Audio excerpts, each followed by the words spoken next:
All right, Shalom. Shalom. First and foremost, I want to give all praises, honor, and glory to Yahweh, Yahshua, Yahweh Shai, Bahasham, Rakah, Kodash. Double honors to the elders and the apostles of Great Millstone, and peace and blessings to the elect. We have to again, so we'll get right into it. As you can see in the title, it's all happening. Now, for those that have been paying attention, you can see that a lot has been going on. And actually, something that's not by coincidence is there's this pattern, right? Whenever some major um, news comes out that really pertains to more of a distraction, right? More of a entertainment aspect. You got to watch out and see what else is going on around the world, right? So you had this whole Diddy situation, right? They finally caught this menace, and they talking about he's not eating and shit, because people are looking for him, right? Up in the prisons. But long story short, this guy out here, he got the whole drama with his situation. Now you notice it started some weeks back, right? It started some weeks back. A video surfaced of how he was abusing this chick. I forgot her name, Cassidy or some chick. But he chased her down the hallway and shit in the towel, abusing her. And then people were like, oh shoot, this guy is, X, Y, and Z. And then it quieted down a little bit. And then now the whole thing is now blown over to say, all right, look at this guy. What's the I got it over here. Look at this guy, you know what I'm saying? He's out here having these kind of wild parties, talking about breaking a sweat, talking about it's a little kinky, but you gotta give them what they want, or else they ain't gonna come back. I say, this guy is a real menace, man. And that's exposing, and we've been saying this for years, that all these celebrities, man, that you see them on here, they come on here and they act all tough and whatnot. What's interesting is there was a video that the elder Manat Zakba did. I think it was something about the down low, right? You got these men out here being on the down low, and in the video, the guy is talking about how why does he always hang out with his homeboys? Because he's attracted to them and not his girl. Why is he always getting into arguments with his girl? Because he detests her because she's not a man. Whatever the case is, but I think he also mentioned something about why does he deal with women. And I think it was like to keep the image of like being a hard man, so that you don't get ridiculed for being whatever. That's why he don't come out. Now the point of mentioning that is that that's the persona, that's the picture or the perception they give the public. That's why you see a lot of these music videos, a lot of these artists and these rappers, they always got women in there shaking their asses and all of that. But most of the time, when they go behind the scenes, it ain't those women that they're going for. They're going for these other guys and shit. There's some wild, weird ass shit going on, man. So all your favorite artists, all your Ushers and Trey Songz and Justin Biebers and Chris Browns and all of them, guess what? They were at them parties. All right? Whatever they said he did it. He did it. So they got that. But the point is, all that happened as a distraction. And while people's minds were on it, now they're like, all right, they got all these things going on. The whole UN digital compact, whatever situation that they got going on. The threat of these port workers going on strike, and how crippling that can actually be.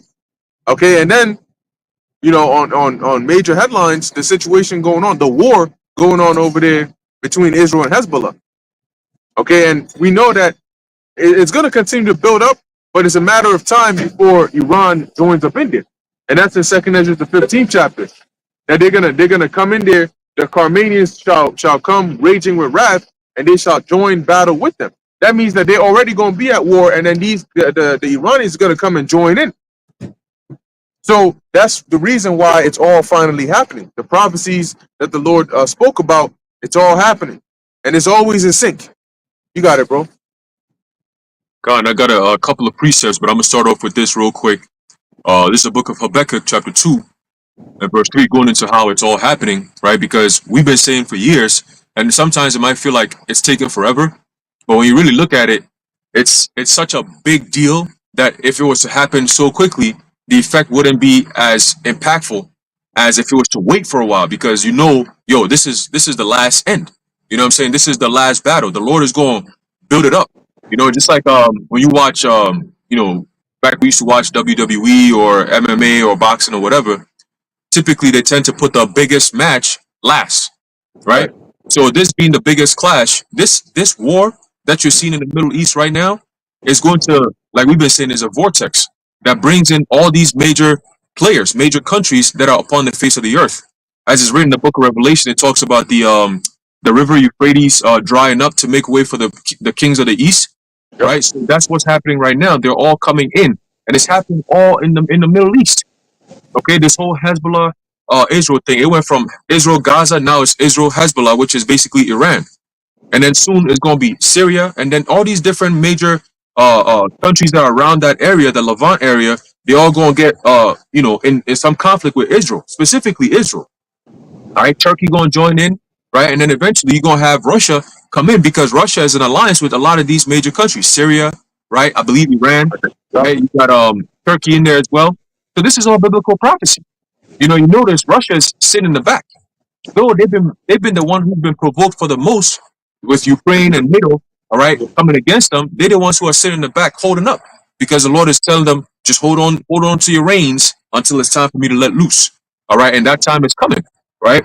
This is the book of Habakkuk chapter 2 and verse 3.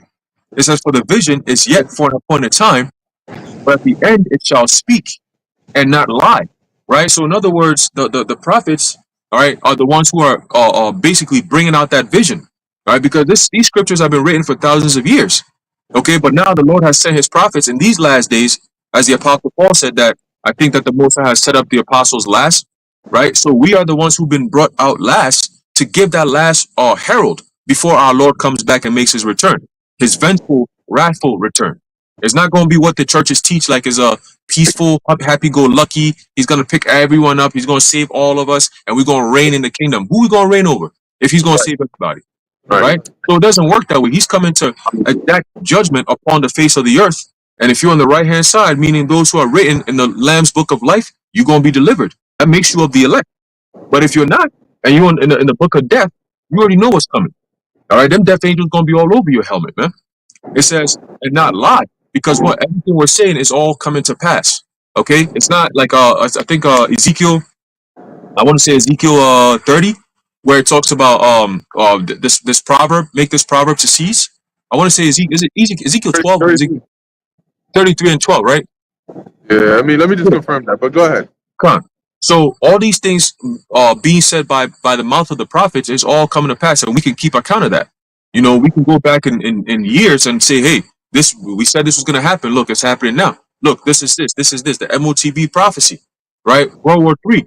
We were talking about World War III back in 2016. Everybody was looking at us like we crazy. We say, Ezekiel yo, 12. equal to Trump. Huh? Ezekiel 12. Ezekiel 12. Water. Yup. 12 and 20, 21 on down, right? Yup. So, we were talking about Putin, Russia. Putin has still been there. He's still there. Trump is out of office. You got Biden coming into office, and Putin is still there, right? So we've been saying it for years. The Lord is going to put that spirit on them, and they're going to turn up. All right. So it says, though it tarry, wait for it, because it will surely come. It will not tarry, and that's when faith and patience come in. Those two things run hand in hand. When you being patient, you got to have faith, because faith is what is that fuel that keeps you patient. You know what I mean? Because you waiting and waiting and waiting. If you don't have faith, you gonna lose your patience. You know what I mean? Like if somebody gives you a promise, you gonna have faith that that promise is gonna come to pass, right? Hey, next week Friday, I'm gonna send you $500,000. $500,000, man. All right, cool. You have faith that that $500,000 is gonna be in your hands or in your bank account by that Friday. Now Friday comes or Thursday comes, you're like, yo, man, shit, this guy, is he really gonna bring me that money or not? And then Friday comes, he didn't tell you exactly what time on Friday, he just said Friday. You didn't ask no question. You just said, oh, Friday, okay, cool, that's cool. Yeah. Well, Friday comes, Friday morning, you wake up mad early, sitting at the door waiting. You keep waiting and dragging all the way till late night. You know what I'm saying? And then you still waiting. Every truck that passes by, you think, is that him? Is that him? If you don't have faith that he's going to deliver it, guess what? You're going to lose faith. Be like, oh, this guy lied to me, man. I'm going to go to sleep. And he's going to come, bring the box to you. He's like, I have to put it in your hands. I can't just leave it here because somebody's going to take it. But here you are. You lost faith, so you fell asleep. So now when the guy came, you ain't see him. You was falling asleep. What's that in 1 Thessalonians, the 5th chapter? Those who are the children of darkness, they sleeping. You know, so even when the delivery comes, right, which is your house shy, these motherfuckers gonna be sleeping. So they're not gonna see that deliverance. They're not gonna get that deliverance. And he's gonna come get his elect who are awake watching. He's gonna beam us up, and then the rest, the destruction comes and takes your ass out. You know, but that destruction is fast approaching. We could see it right now. Okay. Hey, real quick, adding on to the example of faith, you know, with what you just said right there, the person tells you they're gonna bring you this money, and you have faith. You know that everybody needs money, right? The scriptures talk about money as a defense. So when you have faith, you assume that the money's already there in the sense that you're already making plans. You know, God damn, these people want. You know what I'm saying? Dog, why the hell am I holding this shit? There you go. All right. So, anyways, you have faith that the funds are already coming, so you're already making plans. It's like when your paycheck, you know, you're supposed to get paid on Thursday. You're already making plans. Okay, all right. When this happens, you know, I'm gonna pay this, pay that, pay this, and in fact, you're making plans after it has already come. So if it's supposed to come on Friday, you already making plans for Saturday, for Sunday, and that's true faith where you assume that it's already a green light that no matter what is going to happen, so much so that you're able to make even more heavily dependent plans that are based on this thing that you need to come in by faith, you know, and it makes it more real. Yup, Khan. Hey, beautiful, beautiful, because this is the life we live. So we could actually attest to it. You know, we live a life of true faith. You know, when you don't have no other, way to go or nowhere to look to except for your faith, then the Lord comes through. You like, yo, that's why I have faith in Him, because anybody else or anything else would have let me down in this very situation here. You know, sometimes you need that divine intervention. Ain't no physical intervention or carnal intervention. It has to be divine. And the times that we're coming into, if your spirit is not in tune with the divine, you're gonna be caught out there, man. It's just that simple. You know, Mhm. this whole like you were saying earlier about the whole Diddy thing, right? Again, though it's a distraction, it's also biblical prophecy, right? Because it's also a way for the Lord to sift out the undesirables. You know what I mean? Everyone who's, oh my God, Diddy, yo, that's all they want to talk about. Meanwhile, prophecies taking place, prophets are talking about these prophecies, giving you warnings louder and louder and louder, but nobody's paying attention. You know what I'm saying? And that's okay. Because this is a book of Mark chapter 4, hey, and it's also it's going to get to a level where even people in Israel are about to start getting exposed too. The Lord is going to make sure that happens. All these guys that sell out, that sold out, that through the Spirit, even the apostles been saying on down that nah, these niggas took the bag, these niggas sold out. The Lord is going to expose all of that in front of all of Israel, man. All right, it's a Oh, you book know of what? Mark. Mm. He's doing that. He's starting that now because what he's doing is he's starting to show like the apostle, the elder apostle Aramla did a video on Mhm. uh basically I don't know what's going on with these leaders, right? And you have more and more groups, right, that are coming out more and more and saying these like wayward things, right? I Right. think recently it was Priest Daniela talking about women leading, women leading Summit or the something. yeah, Hebrew summits and all those. So in that case, what the Lord is doing is He's showing the mindset of these different leaders, right, Mhm. which is different than the truth that we have now. And eventually, what that's going to show is, well, if this is what you're teaching, which is off, it's not according to the scriptures, then that means that the behavior that you've been exhibiting behind the scenes is not going to be in line with what a man of the Lord's behavior should be, because you don't even teach the things that a man of the Lord should teach, right? In accordance. Okay, the scriptures talk about leaven, a little leaven, leaveneth the whole lump. That also goes into if even just a tiny part of your doctrine is off, your whole thing is off. Okay, and so going back to the point that you're making, the Lord is going to start to show that, guess what? By going and teaching these wayward doctrines, the reason is because this is really the kind of things that they were doing, right? This is really the kind of individual that X, Y, and Z, what the case is, because the scriptures say, be not deceived, the Most High is not mocked. Why does it say don't be deceived? Because the Lord is long suffering, and that puts people's minds to rest to think you can go ahead and be on the low, do whatever you want, and everything is going to be all sweet. But the Most High always, always, always exposes. Yep. You got it. Yep. And Yahushua said that right here in the book of Mark chapter 4 and verse 22. It says, "For there is nothing hid which shall not be manifested, neither was anything kept secret, but that it should come abroad." Right? So you have niggas actually call it secret societies. What a stupid thing to do, knowing that the Lord said all these things gonna be exposed, and He used the word secret. And you niggas call yourself a secret society like it's not gonna be exposed. All these so-called secret societies that used to be secret, they're all exposed in the open. And the Lord didn't even have to go too far. He made us bring it out first. It was called a conspiracy theory, and then now these devils are actually saying it out from their out from their mouth. You know, and we're gonna go into it. The whole UN pact. That's a so-called secret society agenda. That's a conspiracy that's been brought to light because what they know that the prophets are talking about it and giving warning to everybody on the earth. So now they just have to come out and try to polish up, you know, what we say, like, oh, you know, that's not really what it is, but this is actually beneficial to the world. We have to all come together and create this one pact so nobody can be left behind and technology is taking over. Shut up. We know what this is all leading to. All right. We're not fooled by the histrionics, the rhetoric, the jokes, the stage theatrics. We're not blown away by that. We're not impressed. All right, just get to the fucking point, man. All right, all these games that you playing, dragging your feet, pussyfoot, and all that. Just come on with it, man. Come on with it, because you don't have much time. All right, we let gonna be ready for you. Yahweh Bashar is gonna make sure, as pertains to Daniel the 12th chapter, we have angels on high ready to come down and fight on our behalf, man. All right, we see chariots all the time. And they make it known when they pass. Every time they pass, how come the moment they pass, that's when we get to look up and see them. See? So they're making it known through the spirit that, yo, it's go time, man. It's go time. I saw a testimony, a video that a brother did. I believe he's a brother from Chicago. He met Chicago, and he was talking about how he had a vision of being in a chariot and seeing how things were going and stuff like that. And he said it was very like business minded. Like it was like we about to it's go time. You know, everyone was in a rush. Like, get this done, get that done, move here. Like everyone is getting into position. You know what I mean? Everyone is getting to position. Recently, earlier this week or last week, there was some information that came out that chariots is hovering over military bases, and they're hovering specifically over their nuclear facilities. And it's been happening since the 50s and the 60s, man. And they're always going over to those nuclear facilities, man. So that should tell you something. That's the Lord's armies is scouting out the area. Remember Joshua when during the time of I believe Joshua and Caleb, right? When the Lord had Moses send one man out of the 12 tribes, each man had to come out of the 12 tribes to go spy out the land. Right. And what happened? When they came back, was it 10 of the tribes? 10 of the tribes was like, oh nah, these people are too. 10 of the men, yeah. 10 of the men, 10 of the men that represented the tribes came out and said, nah, this is too much, yo, the woods, the people, nah, we're gonna be overtaken by this shit.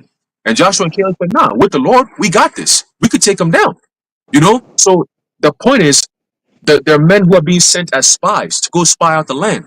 You know, when you read the book of Maccabees, Judas, you go in the middle of the night, go check out the land, get the garrisons, check out, all right, this where they at, this where they're gonna be in this valley over here. All right, we're gonna be up. You know what I'm saying?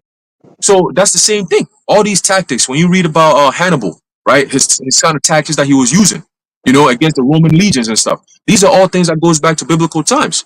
But when the Heavenly Father, who's known as the God of War, the man of war himself, right? What do you think? He's gonna be the ultimate tactician when it comes to war. He makes Sun Tzu look like a non-existent nigga. Like you don't even exist, bro. You know, the art of war comes from the Heavenly Father, man. You know what I'm saying? So he said all these things gonna be exposed. It's gonna be made abroad. By who? Okay. So these are the things that we're seeing, man. But you got it, bro. No, that's it. That's it. Very good point. You know, very good points that were made on there. You know, because at the end of the day, man, the Lord is going to show the world why He is a God of war. You know, like they made that game God of War, but where does it come from, right? These concepts that these video game creators or these artists come up with is not just random, right? These concepts all go back to some ancient source, like even the Marvel. You know, the whole situation with Marvel, that all goes back to some ancient source. So anyway, let's jump onto that. 2nd Ezra 15. You got a lot going on. There's a book in 2nd Ezra, chapter 15 and 1, and it reads, Behold, speak thou in the ears of my people the words of prophecy. And that's what we're doing right now. You know, that's what we're always doing. All right, as prophecies pop off, because the Lord has given us the understanding to interpret it. So our job is to speak those. Look, it's like when you watch some of those UN meetings and all of those things, they have people translating. Even when you listen to the BBC, for example, they do this. They do a good job of this when they're recording videos of, like, for example, some foreign individual speaking. There's somebody translating what they're saying as they're saying it. So if you're going there, you're supposed to be a translator because you understand you're multilingual, right? You understand the different languages, and the guy is speaking and you're not translating it. What you think they're gonna say? They're gonna say, get this guy out of here and get us another translator. So we are the translators of the Heavenly Father. We translate the words of the Lord, the prophecies, into the terms that are easy for the world to understand. That's the whole point of the breakdowns. Okay, by breaking down these scriptures, we're translating it from that spiritual complex understanding and making it easy to be understood, playing upon tables for the rest of the people. That's it. You got that? Yeah, I was gonna bring that up. Come on with it. Come on with it. We just read Habakkuk 2 and 3. We just go up one verse. Habakkuk chapter 2, verse 2, it says, and the Lord answered me and said, write the vision, right? The scriptures are the vision. It's been written already. Okay? And make it plain upon tables. Because remember, after the vision, it has a comment. So that's a different thing that we're looking at right there. So the vision is written. Now it says what? And make it plain upon tables. Who's the one making it plain upon tables? The prophets, right? Those who are interpreting, like you said. You know, so the Spirit is on us to what? To use basic language that you can understand, right? The same language that you niggas use all the time. You use niggas, you use fuck, you use shit, you all these words that you use, but we can take the scriptures and explain it to you in your own language so you can understand. You still don't understand because you're a wicked ass nigga. All right? But it says what? Make it plain upon tables that he may run that readeth it. Right? So those who are running are the ones who are what? Understanding the scriptures, right? Breaking it down the right way. Okay? You got the prophets, you got one brother who's reading it, another brother is breaking it down. So that way the elect could wake up and be like, oh shit, yo, we got to get together. We got to, get right with the Lord. Because if not, there's judgment that's coming. What's that? Micah 2 and 10. Arise ye and depart, for this is not your rest. Right? For it is polluted, it shall destroy you, even with a sword destruction. That's so the right. elect hear that, and they say, oh shit, I don't want to be a part of that. Remember that video you saw that brought everything full circle?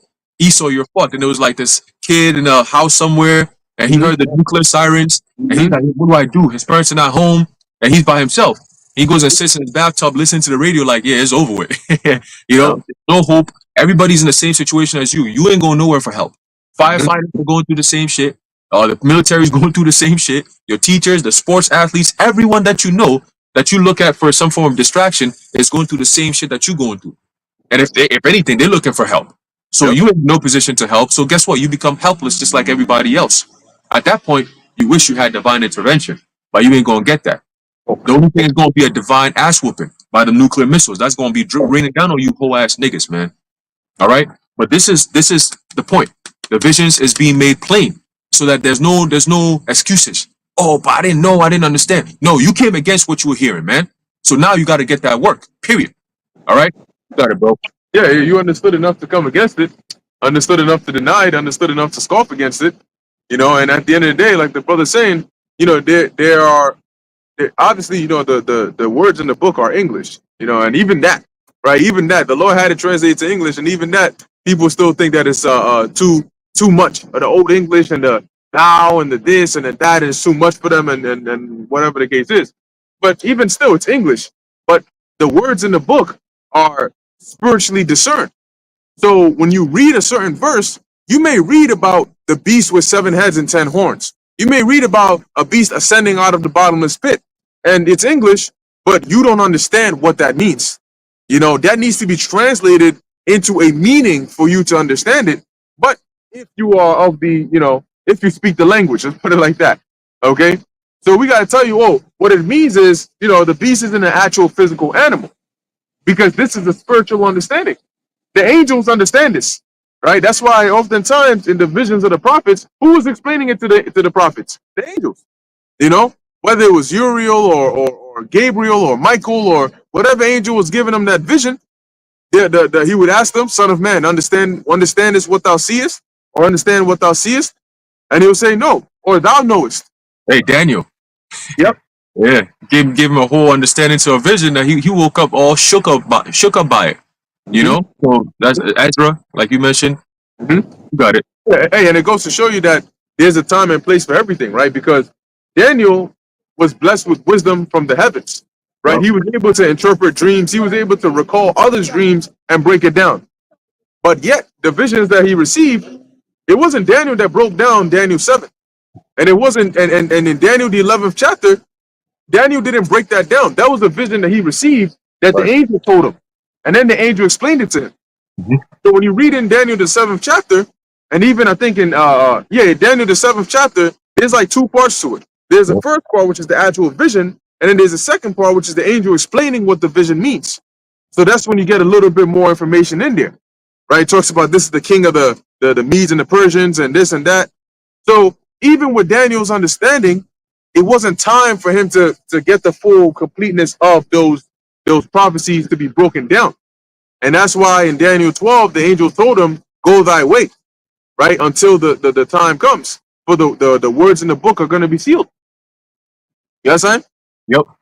This is the book of Daniel, chapter 7, and verse 15. It says, I, Daniel, was grieved in my spirit in the midst of my body, and the visions of my head troubled me. And sometimes it happens to us, right? When you read a certain precept and you don't really fully get it, you get Mhm. troubled in the mind, in the spirit. You start like, you become restless. You're like, yo, I need the understanding of this. What does this mean? You start scrolling up, down. Like, it's like your brain starts going like, whoa, that Mr. Crab shit. Like, whoa. You start going crazy. And then after a while, you calm down, you pray, and then you calm down. And then eventually, it might not be that same day. It might take weeks. It might take months. But eventually, you being persistent, the Lord is going to open up your mind and show you that interpretation. You know? But in Daniel's case, he didn't have to wait that long. All right? It says here, and like he said, it's an interpretation, right, of a vision that it didn't come from him. It was given to him. You see what I'm saying? So it's like somebody gives you something, you're like, what is this? He has to explain to you what it is. You know? Okay, this is this what it does. Oh, okay, God, I got you. And then you go out there, you do what you got to do with it. Whatever that thing was given to you, whatever its purpose is, it was given you the one who has to carry out that purpose. So it will be explained to you. Go ahead and execute. You know? So again, we're all messengers, right? You got the physical, which are the prophets, and then you got the angelic, which are the angels, right? We're all messengers. So the angels carry the spiritual message from they basically are the bridge between the spirit world and the physical, right? So the angels do the Rakak Kodash, bring it down, right? And then we receive it, right? And then we go out there and we give it up. You know what I mean? Yep. So going back to Daniel 7 and verse 15, it says, I, Daniel, was grieved in my spirit in the midst of my body, and the visions of my head troubled me. Verse 16, I came near unto one of them that stood by and asked him the truth of all this. So one of the angels. So he told me and made me know the interpretation of the things. There you go. Right? So it wasn't of him. You know, he knew, yo, this is like, yo, what is this? What was that? You know, woke up troubled, all stressed out, sweating. Yo, what's going on? You know, and then he asked for the interpretation and he got it. Man almost grew gray hairs right then and there. He was stressed, you know, but then boom, right then and there, the understanding came and all the grays left. Nah, it's okay. But you got it, bro. Yeah, that's it. So the angels, they know the breakdowns. You know, they don't know everything, but they know the breakdowns. All right, let's get real quick that in Amos 3. Amos chapter 3, verse 7. It says, surely the Lord Yahweh will do nothing, but he revealeth the secrets unto his servants, the prophets. There you go. So when it says surely the Lord God will do nothing, it means before the Lord does anything, right? Because if you just read it for face value, this is Old English. So you're like, wait, so the Lord isn't going to do anything? The only thing he's going to do is just reveal secrets to his prophets? No. But before he does it, he reveals it to his prophets, like you just gave an example of via the messengers, right? The angels, which are so really we're like that interface between the physical world and the spiritual world. The angels bring it from there to us. We bring it to the people, you know. And so, as it says here, before the Lord does anything, He reveals it to us. When you read in the scriptures, all throughout the scriptures, it was a cause, right? Israel started doing some shit, or the Lord wanted to do something, and then in the middle is always a prophet. The prophet is there. When the Lord was gonna divide the kingdom, He sent a prophet to Jeroboam to go and part his garments into 10 parts, and to tell him, look, the Lord is going to rend this part out of the hands of King Solomon and give it to you. So the prophet is in there in between to basically, give the message before it happens.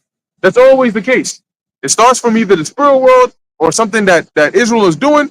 It's pissing the Lord off. He sends a prophet. So before the Lord does anything, He always sends His prophets to go and give the message first. So that secret that he reveals to his prophets is the future of what he is going to do, because we don't know it until the Lord shows it to us. And this time what he did was he had it put all together in this book for us. And in this time, all he had to do was just open up our minds to it. Now, you have some people that today they'll tell you, oh, God gave me a vision, and in the vision I saw Donald Trump, and Donald Trump did exactly this, and he avoided 2 assassination attempts in this vision, and then he did this and that. Listen, first off, the Most High didn't even put all that detail in the scriptures, but he gonna come and open your mind and give you exactly those. Majority of the visions that people receive are already in line with what's in here. This is why in this time the Lord doesn't give us the kind of visions he gave, the prophets of old, because it's already in here. When people have dreams of nuclear destruction, yeah, it may be more detailed, but it's still already in the book. When they have dreams of the MOTP, it's still already in the book. So when people have visions and they come out and give these testimonies, if it's not in line with what's already in the book to happen, then we know that that's cap. They're just doing it for clout. Because the Most High isn't going to give you a vision that is going to deviate from what he has already given the prophets of old to happen. So in this time, we know, okay, when we go in here, you start telling me, you say you had a vision, and what happened in there? Oh, you said there was this going on, but then, they say you couldn't go into the store unless you had what? Oh, some device in there? Okay, so that was actually a vision, right? It wasn't just a random dream. So going back to, I got you. Going back to Amos 3:7, before the Lord does any of these things, just like he did in the past, and now that he's about to do the biggest things on the earth, you don't think he would reveal it to his prophets? And once he reveals it, it's not like the prophets just sit on their ass. They go out there and they start warning the people. Oh, they upgrading them police cars. Shit. So that's police car. Yeah, they upgrading that joint. So guess what? The Lord sent us out here to warn you about World War III, to warn you about the MOTB, to warn you about all these things that you're now seeing happening. Okay, I was just going to give a quick stuff about how the angels actually get the word. Just as, by the time we get it, the angels pass it on to us by giving us the what the Lord told them to give to us, which is in Revelation 19, verse 9, and it says, "And he saith unto me, right blessed are they which are called unto the marriage supper, the marriage supper of the Lamb." Right, this is an angel giving this on to Prophet John, and to prove it, it shows in the next verse where it says, "And I fell at his feet to worship him. And he said unto me, See thou do it not," meaning that I'm not the one that you give the praise to, it the Most High. But it also says that I am thy fellow servant. So the angels are serving and doing the work as messengers, just to agree with the brother was saying about how the angels are messengers. That's it. That's it. And there was another precept. I forgot which one it was that I was saying to hold. Proverbs 11. Yeah, con. You could hold that too. So just like you mentioned, right? The angels are also servants, but we serve the Lord differently, right? Like you were mentioning the brother's vision that he saw, where in the chariot everything was just straight business. Because with us, right, with man, we have the tendency to where you're doing something, but you might get distracted, or you might crack a joke, or you might move a little slower. No, the angels are all in sync. The only thing they're thinking about is what their job is to do. But you might be doing that. Ah, shit, I forgot. Damn, I gotta. All right, fine. You know what? Let me just focus, and then after that, we got that kind of stuff. So it's not always fully in sync, except you try to lock in. So we try our best to imitate that. But the angels don't have the things that distract us. They don't have that distraction. They just have a straight, solid mind of just like, you're programmed to do this, that's what you're going to do. So if you go up in there, that's why when you look at the examples of when the angels came and interacted with men, right, it was always like a very direct, straight to the point interaction. When the angel came to, the angel came to Habakkuk, he didn't, look, man, I'm not here for, why didn't the angel say, oh, you know what, yeah, you're kind of right, you don't know where Babylon is. All right, let me go back and that, no. My job was get this guy to Babylon.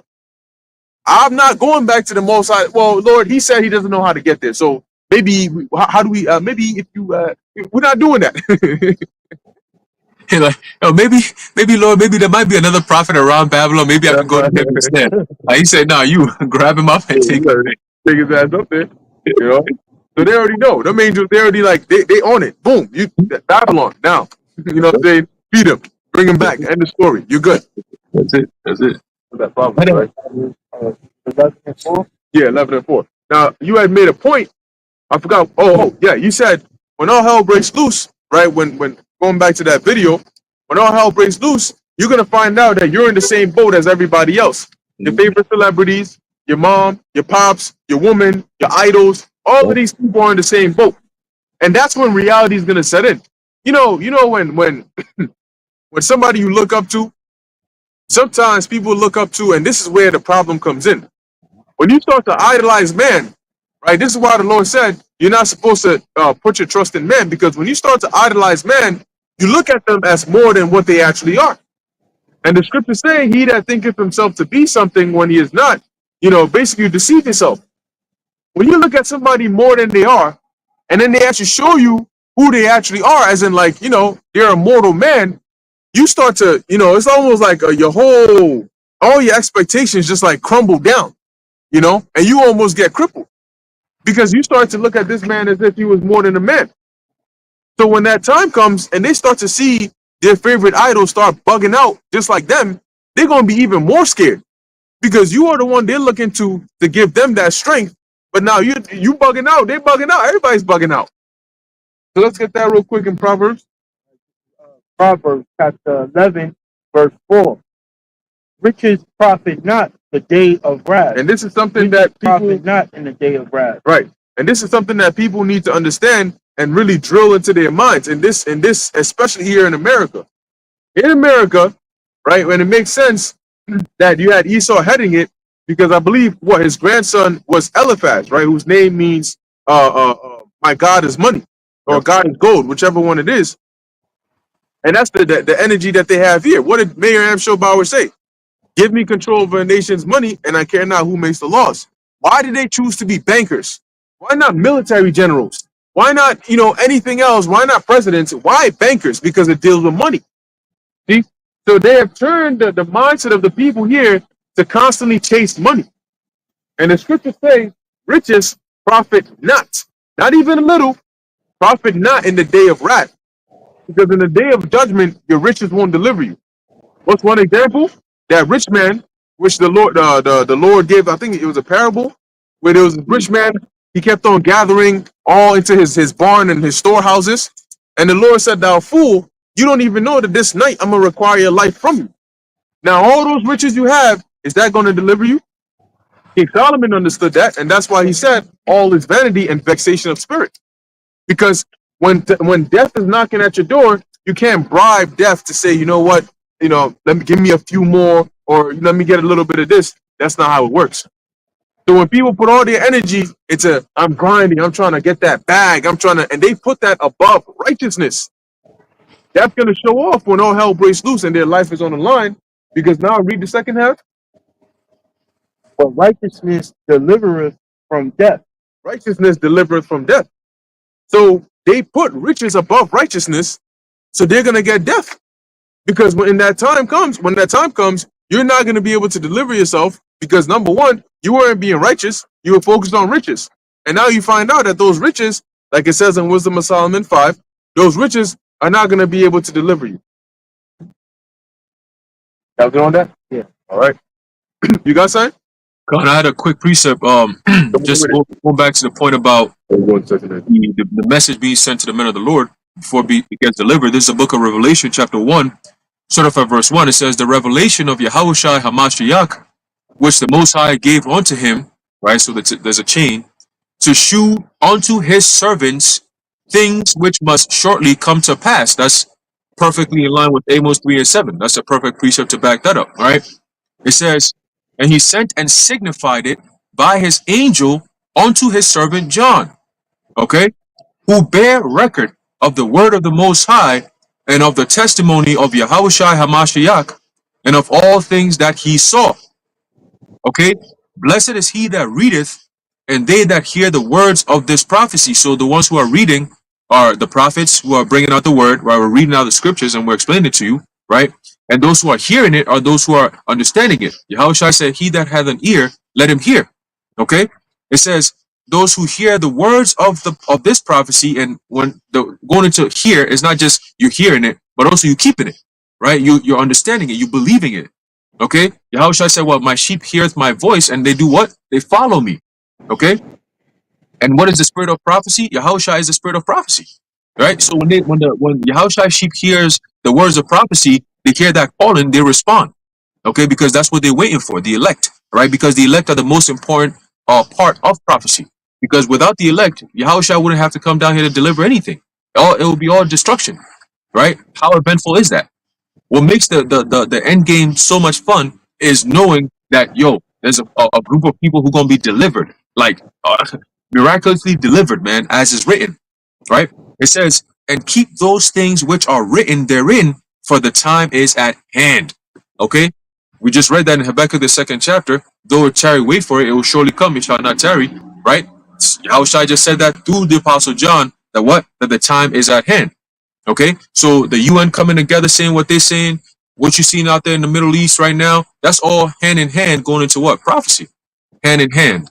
Yeah, you get it? Hand in, yeah, that's it. All right, but you got it, bro. That's it. Let's get that. Hand in hand in prophecy. This is the book of Second Ezra, 15:1.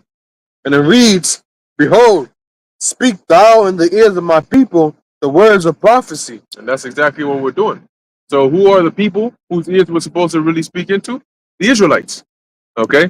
So we're still a prophet unto the nations, so everybody's going to hear this word. But the main target audience are the Israelites. Both those that hear and those that forbear. So how are we speaking the words of prophecy? Well, the mark of the beast is prophecy. We're going into that. We're explaining it to them. Hey, this is what's coming. And when it comes, don't take it. See, that there's two sides to that coin.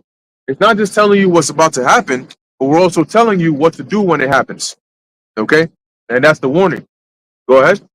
Which I will put in thy mouth, saith the Lord. Which I will put in thy mouth, saith the Lord. So when we come out here, or even when we're speaking to people, it's the spirit that's flowing. You know, it's not premeditated. You may have an idea, you may have a couple of precepts, but putting it all together is all the spirit of the Lord that does that. Oh, good. You know, it's all the spirit of the Lord that does that. So the Lord is putting the words into our mouth, you know, and how to deliver the message to the people. Okay? We're not making this up. Because we didn't go to school, religious schools, to these theological cemeteries. We didn't go and do all of that. But yet we have a greater understanding of the book than all these people who spent years, decades studying these things, reading these historical texts, these archaeological finds, all of these things, these so-called biblical scholars. And yet they come on here and then they get messed up, cooked all the way, roasted on high heat. I want to say something real quick. So what you were just saying, you know, the things that we bring out with the scriptures, it's not of our private interpretation. I believe it's written either in Timothy or Peter speaks about that. Because just recently I was listening to what's his name from Natural News that's in charge with I think his name Mike Adams, and he was going into Revelation 19, and he was like breaking it down like, yo, this is like hella bugged out. Oh, Like the way he was going into, he's talking about how the plagues, each of them represent, okay, one's gonna hit America, one's gonna hit over here. I'm like, that's not even what that means. He said how I think he was quoting Revelation 8, and he was saying how, you know how it says it's gonna destroy the third part of the trees. Yeah. He said, oh, that represents America. I'm like, yeah, that's the thing. like, They bugged out. you listen to their breakdown, and if you listen to it, it's just pure no hope. He's just saying that God's gonna destroy civilization. I'm like, hey, I read some of the comments under it. It's like, so then what's the point of stocking up? What's the point of this? What's the point of that? If you're right on that, right? Let's just take it like you're right on that.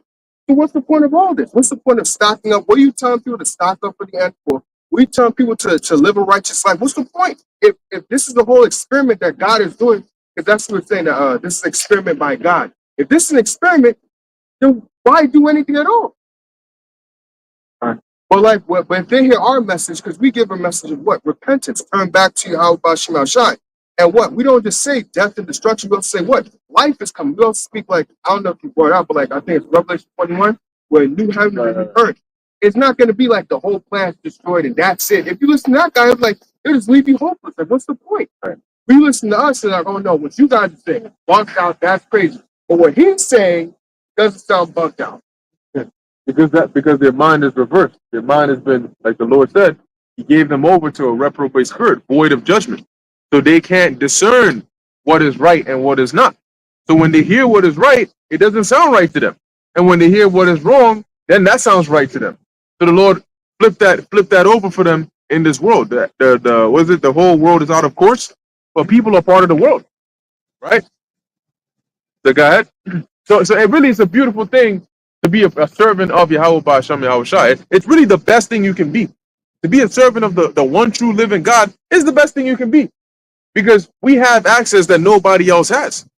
You know, like you read these scriptures, man, and the men of the Lord, the servants of the Lord, they pray to the Lord, and the Lord actually hears them and He acts upon their words. As the Lord said, what you shall bound on earth shall be bound in heaven. So we have power to make things happen by the Lord on earth, just by asking for it. And the more you realize that, and the more you believe that, the more powerful it is. The more of an effect that you start to see. You got it. I got a quick precept here. This is a book of First Corinthians, going to show you how special the word of the Lord is. That He doesn't just give it to any old person, right? It says this is a book of First Corinthians, chapter 1, start from verse 19. It says, "For it is written, I'll destroy the wisdom of the wise, and will bring to nothing the understanding of the prudent." So a lot of these people go into deep shit. Like they write books, and they have all these interpretations of future events and even current events, and they be way off with the shit, but they say it with such passion. You'd be like, damn, like, is this guy sincerely lost, or he's just not going to ever get it? Like, what's going on here? Like Mike Adams. You know, sometimes you might hear some of these so-called truthers, and they bring out a lot of good points, you know what I mean? But they can't just make the connection. Some nigga will say some shit like, oh, the feet made with iron and clay is talking about, you know, he said some crazy like man mixed with technology. I said, oh shit, here we go. You know, but we take what they say and we say, all right, the truth that you bringing out, we filter it through the scriptures, we got it. But the moment you miss that filter, you got all the dirt and everything that still pours into your drink. You know, you need that filter. That's the scriptures. You have to have that filter. If not, whatever you just drank is just filled with whatever you poured into it. It's like there's no filter there. You know? So going back, verse 20 says, "Where is the wise? Where is the scribe? Where is the disputer of this world? Hath not the Most High made foolish the wisdom of this world? For after that in the wisdom of the Most High, the world by wisdom knew not the Most High. It pleased the Most High by the foolishness of preaching to save them that believe." Right? A lot of people hear what we say and they're like, "Oh, what kind of God says this? I ain't no God that's gonna tell me I can't eat pork." Like stupid shit like that. Jake be on the dumbest, lowest level ever, bro. Y'all niggas act worse than the basis of men, and that's a problem, bro. Man, that's a terrible curse to be under. That you're beneath the basis of men, boy. That's why you're gonna be destroyed. You know what I'm saying? You're just gonna have to be destroyed. Okay? It says, "For the Jews require a sign, and the Greeks seek after wisdom." Right? Going into philosophy and so on and so forth, right? Jump down to verse 26. It says, "For ye see your calling, brethren, how that not many wise men after the flesh, not many mighty, not many noble are called." Right? So the Lord is not looking for no Plato. He ain't calling no Aristotle. He ain't calling no Seneca. None of them. All right? Those great men in philosophy, right? Even when you look into history, the Lord ain't called Malcolm X or, you know, what's the other guy? Lucifer King? Yeah, whatever his name is. Martin Luther King. Lucifer King, yeah. You know, the Lord ain't called him, right? All these so-called celebrities and these people, Pastor this and Reverend this and Apostle Jennings, the Lord ain't called none of them niggas. He ain't called none of them niggas. Because if he did, they'll be in the streets teaching. They're not going to be in these institutionalized buildings, signing up on a 501c3 just to get half truths. Which those half truths are all filled with bullshit that don't make no sense. Like, come on, bro. The Lord ain't dealing with none of that. All right, because they were not called. It says, "But the Most High hath chosen the foolish things of the world to confound the wise." Right? That's why you have Anton Daniels come around brothers and say, "Oh, what you mean? So because I got money, Most High gonna destroy me? Well, you fool. Read the scriptures. How did you get that money? Were you serving the Lord to get that money? Plus, you can't even do that. The Lord said you can't serve Mammon and the Most High at the same time. You got to pick one. And America will push you to serve Mammon. Everything's about money. I mean, if it ain't making no dollars, it make no sense. Well, that's the culture of America. All about money, traffic, money making, business. All right, everything is a business. Contracts, this, even the verbiage that we use. You know, marriage is a business. You know, that's why you have a partner, business partner. Everything is all about business, money. You know, you got to get a license for this. You got to get a permission for this. You got to pay a fee for this. You got to get a tax for this. It's all about money. You know, but the Lord ain't looking for all that. All right, because what riches profit on the day of wrath, but righteousness delivereth. Right. It says, continuing. It says, but the Lord, the Most High, hath chosen the foolish things of the world to confound the wise. That's why whenever we finally get the truth and we start giving it out, people look at us like we're crazy. What you mean the Lord's going to do this? That doesn't even make sense. It doesn't make sense to you because you're not of the elect. Okay, you haven't been imparted with that wisdom to receive this gift, right? So continue. It says, and the Most High hath chosen the weak things of this world to confound the things which are mighty. Right, so you got Esau with all this giant, crazy technology and all the money and all the power in the world, and here we are. You got a group of men in the street corners bringing out heat, powerful heat, and they all shaking in their boots. Oh my goodness, we need to create AI to fight against this, combat this. Like, if we were so irrelevant, why are you spending millions and billions of dollars on an infrastructure to block us out from disseminating what we're giving out? Why? If we're not important, just leave us alone and keep doing your thing. But you know, we are the most important people on the face of the earth. That's why you're doing everything in your power to exclude us from what's going on. But it's not going to work. Okay, it's not going to work because the whole world marches through the prophecy, through the tune of prophecy.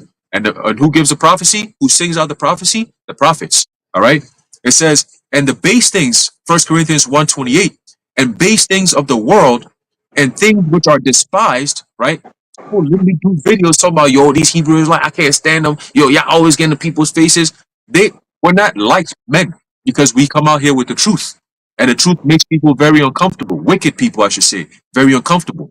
All right. I believe in the book of Proverbs, it says, the wicked fleeth when no man pursueth. Right. So even when we stand in the street corners teaching, people be on the side of the other side. Like they'll walk, oh, that's them. Oh, then let me cross over to the other side. Like we're going to grab you and jump you up or some shit. We're not doing nothing like that. You know, as a matter of fact, we don't want to be bothered. When we go out there to teach, if you're not coming in the right spirit, we don't even want you around us. So how are we the problem?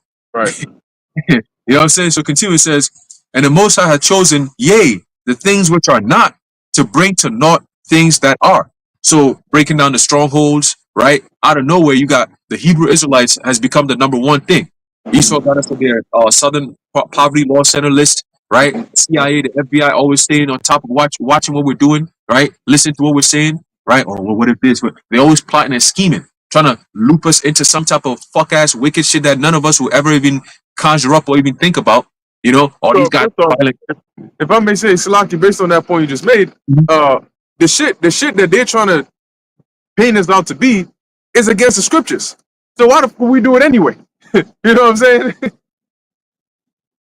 Yeah, like, oh, we're gonna pick up arms. Like, we're not into any of that. And if you have any Israelite group that's doing that, it's because they sold out.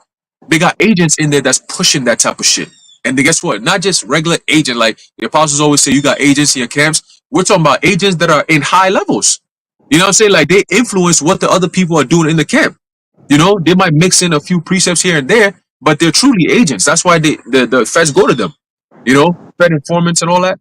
You know, but you got it. No, based on your point, you remember if you've ever seen the TV show Power.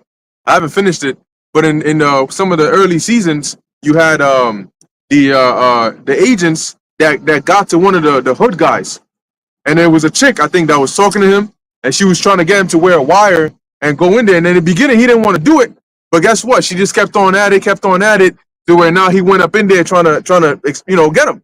So sometimes what they do is they, like you said, they send in those professional agents. Then they have those agents turn some people in here. You know, they start getting to their ear and shit. They get close to them. They start talking to them. You know, and next thing you know, they got them, turn them into an agent. I know you had something. Oh, so just going back to my bad, switch it like that. Going back to what's the The spirit is like the wind, brother. what's his name, Mike Adams, to let you know also how they're listening to as well. You realize people like him are going into pretty much the destruction of America.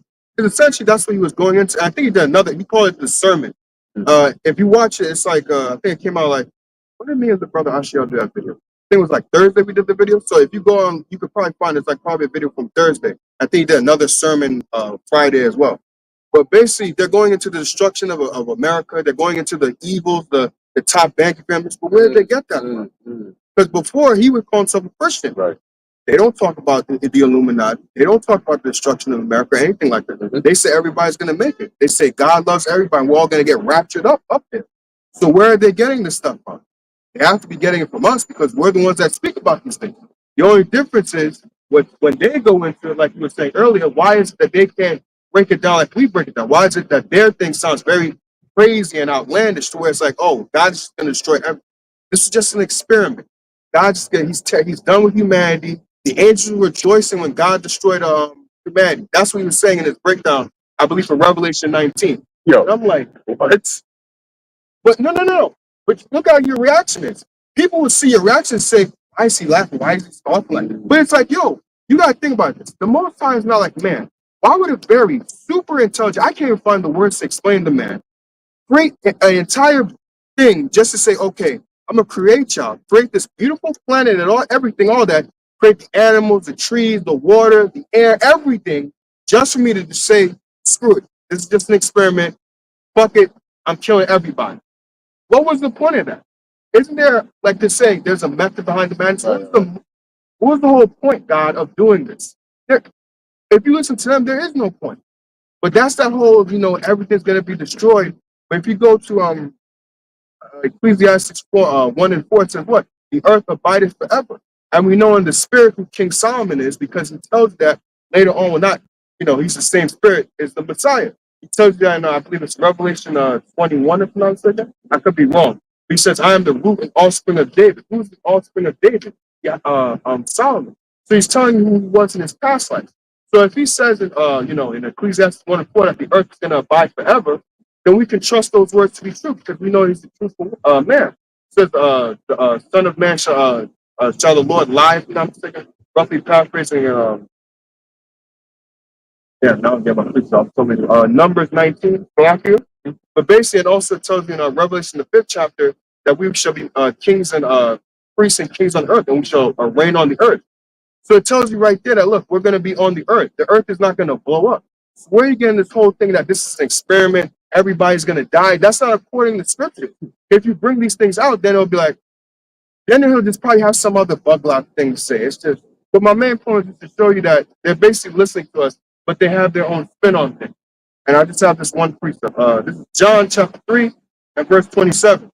John answered and said, a man can receive nothing except to be given him from heaven. So the proper understanding of the scriptures, you can't get that unless the Heavenly Father gives that. That's why they have these ways, this outlandish stuff. Yeah, I was just gonna say, Mike Adams and the rest of them, they always butcher in the scriptures, and yes, they do listen to us, but they don't have the Holy Spirit on them. As serving of the Most High, Yahweh, as in Israel, when we come out here, we have the hope and the ambition to have that Holy Spirit onto us. We not guaranteed, but our work proves that, when we come out here, we come with sincerity and we have the proper breakdown. If you're coming from, the right teachers and the elders and the apostles, you're going to have the proper breakdown. And that's having the Holy Spirit in you. Right. To add to what the brother just said as well, 'cause I was listening to you guys earlier, when we bring out articles and things like that, we tie it in with the scriptures so that way you understand it. These guys don't do that. I mean, they may do it a couple of times here and there, but we break it down and say, okay, what's happening on earth right now, like inflation. Go to, if I'm not mistaken, Revelation 6. Oh, when it comes out to the anything with like the Neuralink and all that, okay, hey, eventually that Neuralink is going to lead to Revelation 13 and 6. We can tie it all in together. They don't do those things at all, so that way you can understand it. Where is the understanding of, oh, the whole earth is just going to blow up? Where is that? Where can you tie that to? Anything that happens, we can always tie it in and show you. You can be like, damn, you're really going into this. Like, oh, okay, all right. You're making it, like you were saying, in Habakkuk, playing upon tables that he may run that readeth it. very easy to understand. Yeah, the Bible is a practical book, but the Christians speak about it, so-called Christians, they speak about it in an abstract manner, right? When something is abstract, it's not detailed, right? It's like conceptual. So that's what they do. Whenever they read the Bible, they make it sound like it's like this mystical thing. They'll take a precept from Ezekiel, they'll take one from Psalms. They love Psalms, especially those precepts that have nothing to do with what they're talking about. You know, it could be talking about freaking, you could be talking about Ezekiel 28 about how he was about that. The beautiful cherub in the garden, and they'll relate that back to somebody. You know, this sister right here, the precept for her is Ezekiel 28. You know what I'm saying? But the point is, the Lord blessed us to have the understanding because the Bible is a practical book. Genesis, the third chapter. With the serpent. Oh yeah, there you go. They'll have you believing that's an actual snake. Yeah. You know what I'm saying? But the point is, when we bring it up, we let you know it wasn't an actual snake. That's more practical. That's more realistic. That's more of what makes sense in real life than for there to be an actual snake that slithered down. And then they always tell you Eve ate the apple. Where in the Bible does it say that she ate an apple? It doesn't mention even an apple in there, you know. But they'll go around and say, "Oh, she did this." So when we bring the actual realistic aspect of the scriptures, that is how you make prophecy make sense. You know, okay, well, like you were mentioning, we pinpoint where in the Bible we are today, what's happening in the world today, how does it relate to the scriptures? Because the scriptures are written in code. So it may sound abstract, but we now need to come and paint the full picture for you. There's a man. Well, we paint the picture for what the man looks like. So when you see the man, you know what he actually looks like. Oh, there was a dog. What kind of dog is it? That's what we're going to come and tell you. There's a car. Well, what kind of car is it? What year is it? How does it drive? How do you actually move the car? So the Lord blessed us to be able to come and do all of these things, and that's what brings the understanding. Look out for a man. What kind of, if the police come to you and you say I was attacked by a man, okay, well, what can you give us a description? That's what they ask for. Can you give us a? Oh, he was just a man. You know, you can find him. Fuck is that? They might throw your ass behind bars. Maybe you the man. You know, maybe you delusional. But they'll bring an artist and they'll tell you, okay, give us a description, and it doesn't stop there. You describe them, okay, they draw a nice little sketch, and then they find suspects that look like the description you gave. And then they bring your ass in there and say, which one of these guys did it? You know? And then you say it was Diddy back there. And then they throw that. You know, but the point is, you sketch out, right, the description, and then you identify that with an actual real person. So when we read the scriptures, we bring up the description, and then we identify that with what's happening in real life. So that you can identify, oh, the prophecy in Revelation 13 and 16, this is what it looks like when it manifests in real life. Instead of us just telling you, oh, yeah, it's the 666. What the hell is the 666? And where are the signs of that in real life? Where's the Antichrist? The Antichrist. Where he at? Is he coming with a red stamp to actually stamp people's foreheads? You know? So you got to think about these things that they teach you in these churches and sit there and say, does this actually make sense realistically?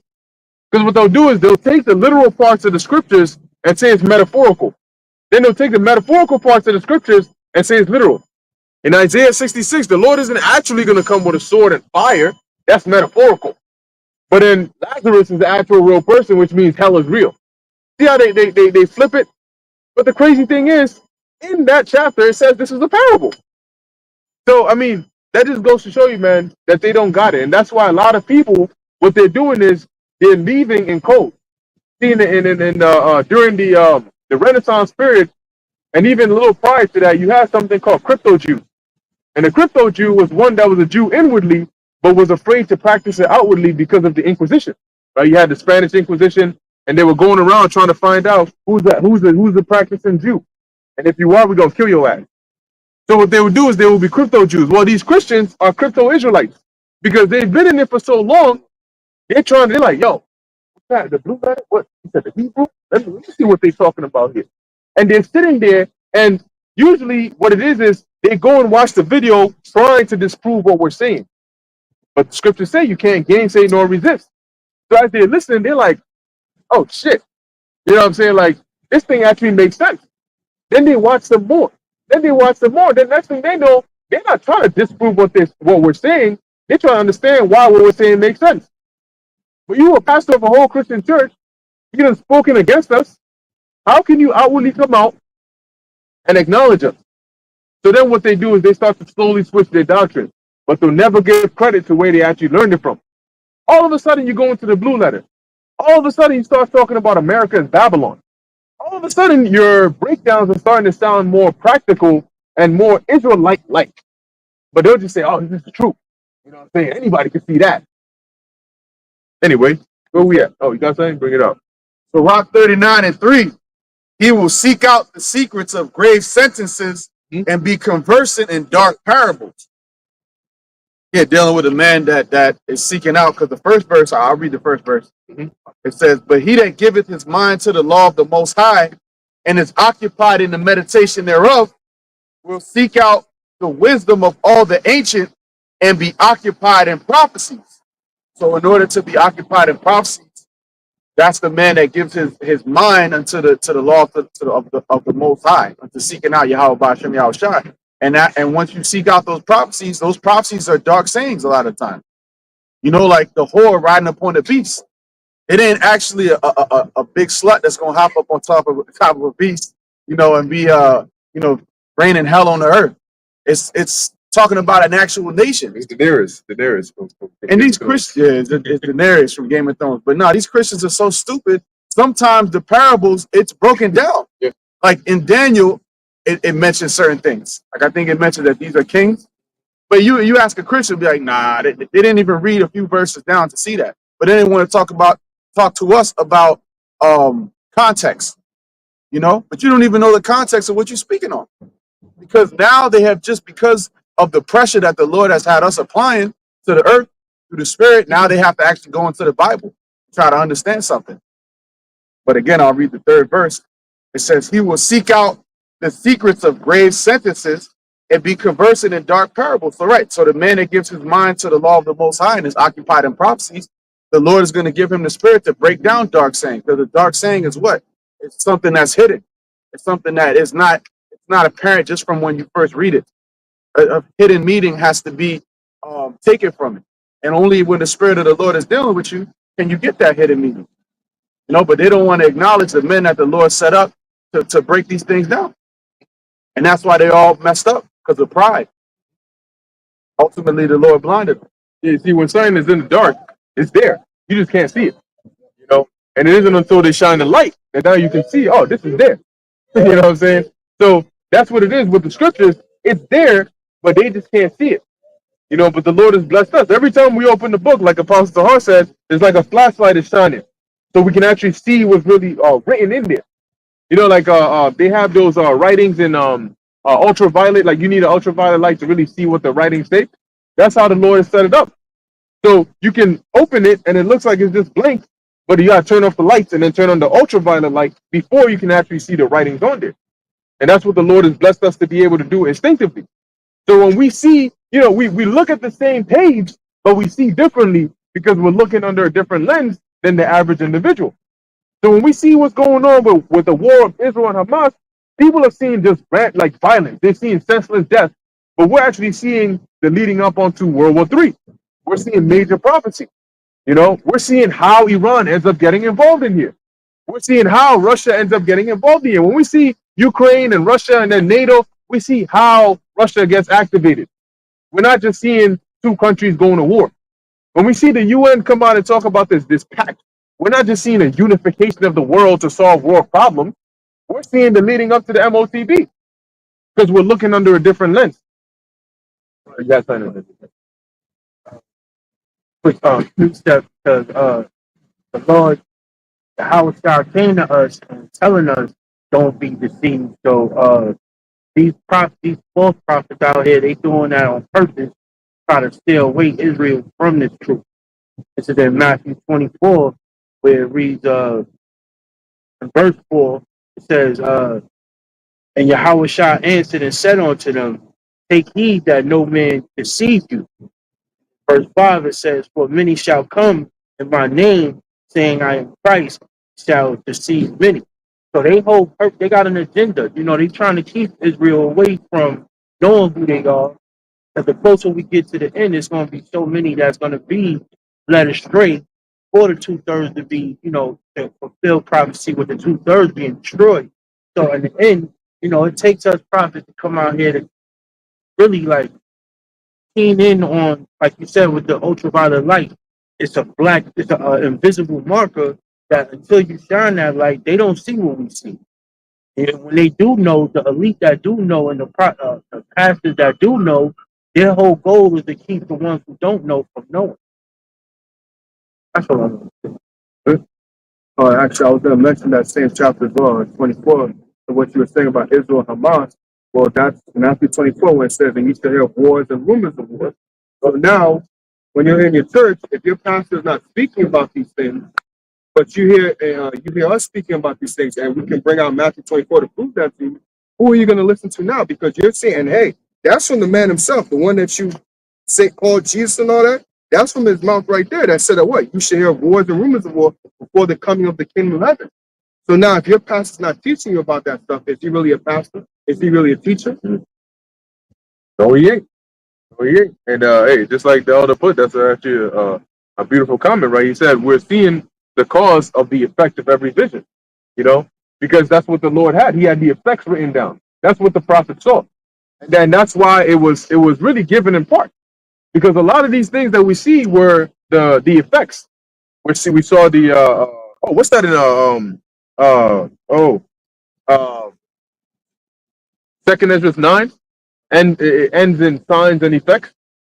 So that's what the Lord is showing us. He's showing us the end. In the book, we see the effects, the signs, what's all this going on here.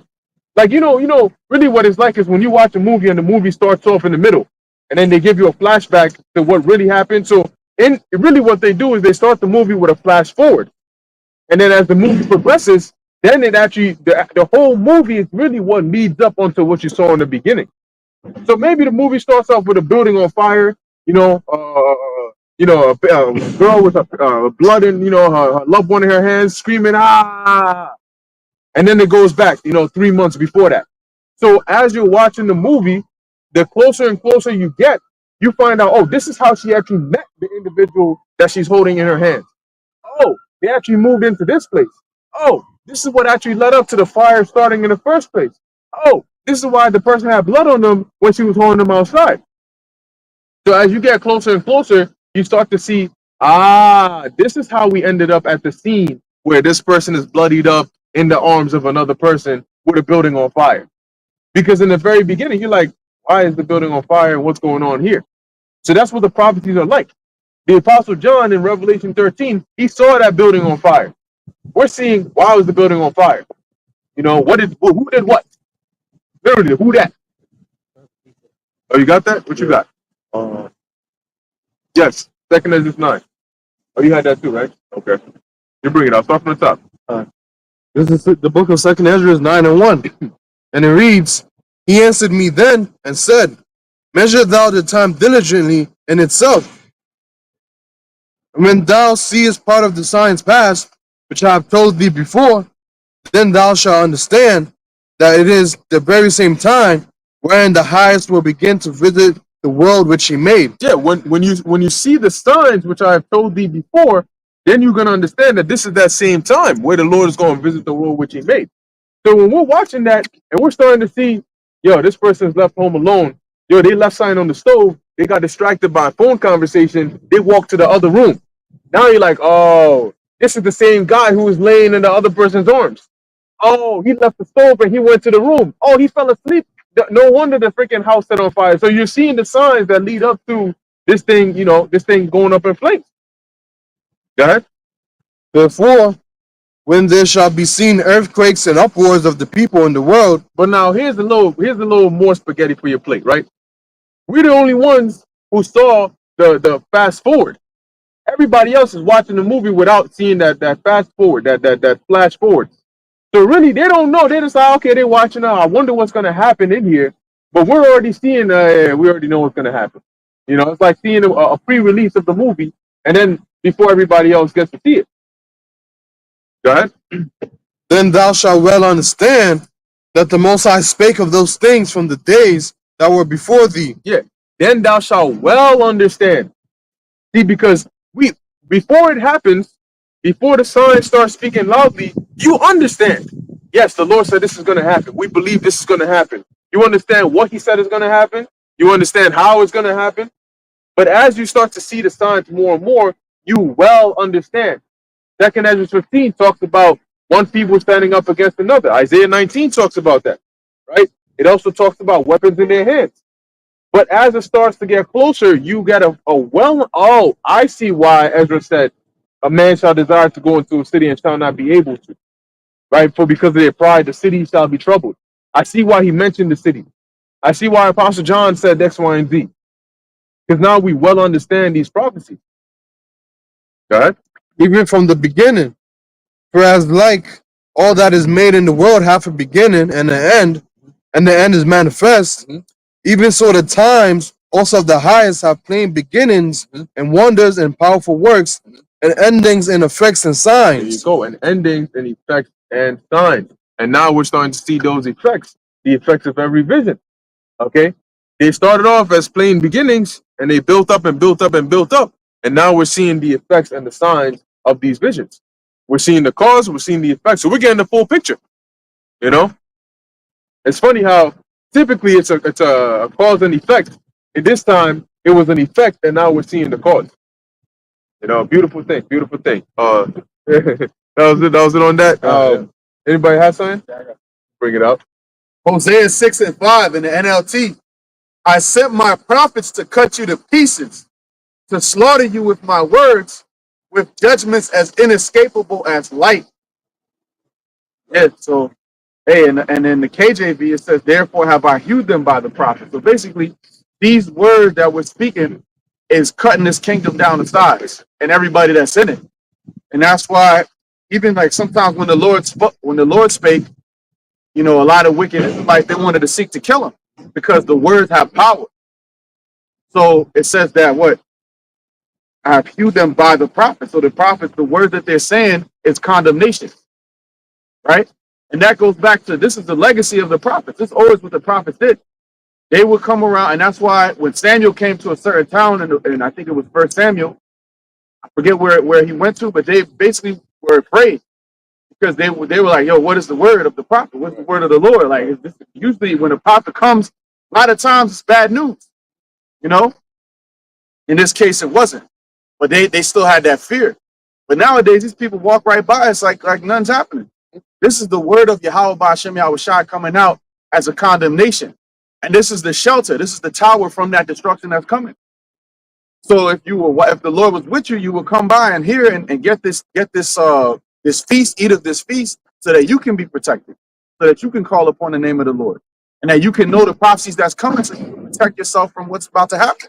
If a storm is coming, you want to, put some sandbags around so the flood don't get you. You want to put some plywood over your windows so your windows don't shadow from those hurricane force winds. We know there was a hurricane that just blasted Florida. See, so and the Lord likens this time unto a storm as well. But you want to have that solid foundation, and the only way you're gonna have that foundation is if you take heed to the words of the prophets. And it said, "What? I have slain them by the words of my mouth."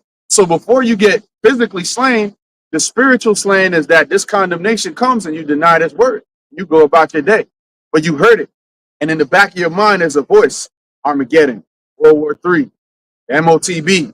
All these things are it's just a voice in the back of their head, but it's going to get louder and louder and louder to the point where now these things are literally happening right before their faces. But what they focus on? Whatever nonsense is happening here in America. Americans are so prideful; they think that the world revolves around this place. That's not the case. That may have been the case not too long ago, decades ago, but now the world is moving on. The BRICS nations are coming up. All these prophecies popping off, and it says what? With judgments as inescapable as light. So the light comes, everything. The light touches everything, man. When the sun rises. See, that's his brother's name. Saying that's the spirit. So that's all spiritual, man. Because as the hopeful prophets of the Lord, what are we doing? We're bringing forth that light, and that light comes forth as a blessing to some and a judgment to others. Yeah. Just to add on to what he was saying, this is Matthew Matthew chapter 7, verse 24. Therefore, whosoever heareth these sayings of mine and doeth them, I will liken him unto a wise man, which built his house upon a rock. And that rock is Yahweh Shai. Mhm. And just like he was giving the examples, if you know if like a flood's coming, you build sandbags around, right? Verse 25, and the rain descended, and the floods came, and the winds blew. And that rain and that flood is pretty much going into what the tribulation that's to come. And it beat upon that house, and it fell not, right? For it was founded upon a rock. Verse 26, and everyone that heareth these sayings of mine and doeth them not, and You know, I was gonna say, Slock, you know, real quick, that first part reminds me of, if you ever read that story as a kid with the three pigs and the wolf. yeah, They built the houses with different materials. the first two didn't listen, but the last one built with bricks. I Bricks, think yeah. the first one was hay. I think the other one was wood, and Yeah. the last one was bricks. And the wolf pops up, talks to them. Yeah. Verse 26, and everyone that heareth these sayings of mine and doeth them not. So just to give that example, like you mentioned with the three little pigs, the one that listens to Yahushua, listens to his words, he can be likened unto that last pig that built it up with bricks. Because when the wolf came, he wasn't able to blow it down. But verse 26 is likened to the two other pigs that that built their house with straw and wood. Oh, the scriptures say that, and the Apostle Paul mentioned, every man's work shall be tested of what manner it is, of wood, of hay, of stubble, of gold. Yep. That wolf has some strong ass lungs, man. Yeah. Verse 26, and everyone that heareth these sayings of mine, so to these other people, they hear the sayings of mine. I mean, not mine, but they hear the sayings of the Lord. And doeth them not, shall be likened unto a foolish man, which built his house upon sand. And the rain descended, and the floods came, and blew, and the winds blew, and beat upon the house, and it fell. And great was the fall of it. And that's going to be these people that they heard the words, but they didn't want to do them. Those that do hear the word and don't want to do them is those who want to hear from the so-called pastors and the preachers in the churches right now, because like the brother y'all was saying, when the prophets come out, speak of things that's like too harsh for their ears, and they don't want to hear it. So in Isaiah chapter 30, verse 10, it speaks of that when it says, would say to the seers, see not. Yeah, actually start up at 9. Okay. Start up. Verse 7. All right, it says Isaiah 30 and verse 7, for the Egyptians shall help in vain, and to no purpose, therefore have I cried concerning this. Hmm? Their strength is to sit still. That's Egypt's strength, right? The modern day Egyptians here are, America, the Babylonians. And their strength is to sit still. When the time comes, when you need them the most, they're going to do you like the Avatar and disappear. He vanished. Right? Verse 8. Now go write it before them in the table, in the tablet. Yeah, table. And note it in a book, that it may be for the time to come ever and ever. Yeah, so it's recorded down for us, so we would have access to it in this time. As Ezra mentioned, that men may find their way in the latter days. Got it? Right? And it says in verse 10, would say to the seers, see not, and to the prophets, prophesy not. Unto us, write things. So who are the seers? The seers was an ancient name for the prophets because they would see the visions, right? So they say to the seers or to the prophets, right? In this case, as it says, to the seers, see not. So don't actually tell us the right things that you're seeing concerning what's about to happen, right? Go ahead. Right. It says to the prophets, prophesy not. And why the prophet? Because the prophets prophesy, they speak these things, right? So they see it and then they speak it. But what they're saying is because of their guilty conscience, they don't. That's like modern English. We don't want to hear that shit. Don't bring that Bible stuff over here. Right. Prophesy not unto us right things, righteous things. Speak unto us smooth things. So now, when they come and they do that, they usually do it by way of their attitude and their demeanor. So by them flocking to those that'll tell them the smooth things, those that make that make the Lord's house a den of thieves, that turn the Lord's holy days into money making schemes, right? That promote the more festive part and less the actual word of the Lord. Because the word of the Lord, you got people that change the correct doctrine to appease the masses. What they're doing is actually listening to what the people are saying. Don't prophesy unto us the right things, speak unto us smooth things. And when you do that, we'll come and listen to you. So that's what these false leaders are doing, and that's a sign that the you got people. I think Pastor I said in his video, he had some dude comment. He said you lost me the second you mentioned the IUIC. You lost a potential follower. Like I said, we're supposed to get hurt by that, bro. If you left, hey, even better. It means you weren't one of the true followers. You got it. Because prophesied deceit. Prophesied deceit. Tell us the things that we want to hear, even if it's not true. Going to our word, Let's some look on that. of the definitions says smoothness, flattery. Mm. If you go into the root word, one of the definitions says the same thing: smoothness, flattery, seductiveness. So imagine like a woman talking to you very seductive, right? She's trying to appeal to your nature to get you to break down. They don't want to hear the actual, the actual straightforwardness. Roughness. Hey, and that's why you'll have groups like the IUIC go and join the Nation of Islam, because guess what? They're speaking those smooth things. They're what is the word? The scriptures say, "Why trimmest thou thy way to seek love?" Right. So they're trimming their ways, right, in order to get along, like the go along, get along gang. You know. So they do all these things here so that they can gain that audience, because their focus isn't really on the word; it's on fulfilling their own lust. It's funny. I was watching the old video of the apostles. It was GMS archives. When they had to end his name in the back. Mhm. I was watching when they was going through the Gentile stuff.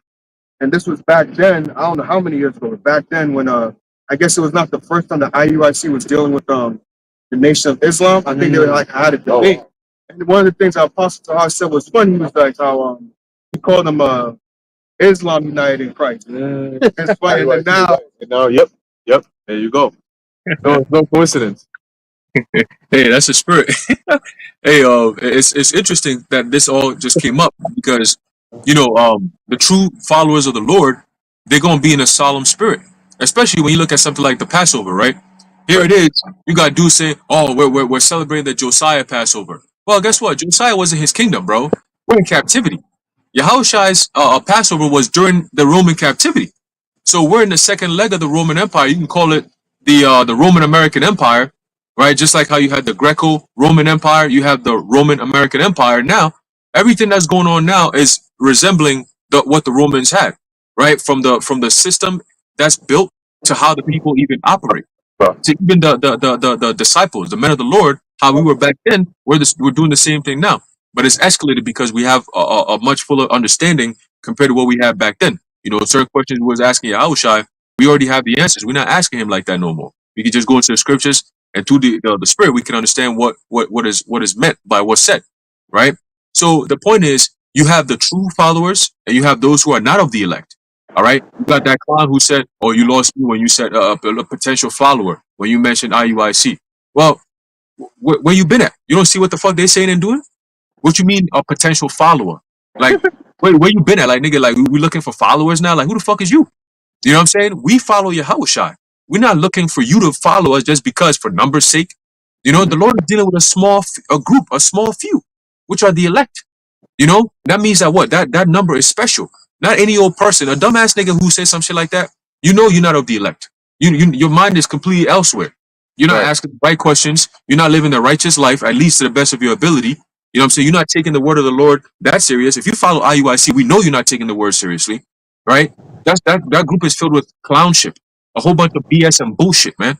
But it's all biblical prophecy being fulfilled. As in, we have the righteous prophets and you have the false prophets. Okay, so if you still can't see that, because remember, they speak in your type of language. They say things like the brother brought out in Isaiah, right? Prophesy unto us smooth things, prophesy deceits, right? telling them that the MOTB is sin in all its various ways, both political and religious. You know, and the MOTB being in your forehead is talking about you thinking sin, and then if it's in your hand, you doing sin. What sense does that make? And niggas really like go in with that shit like that. Like, yeah, yo, that's deep. You're con, yup, con. I see it. No, you don't see shit, nigga. You don't see shit. You definitely blind. You ain't see nothing, bro. Somebody said, what the fuck are you seeing?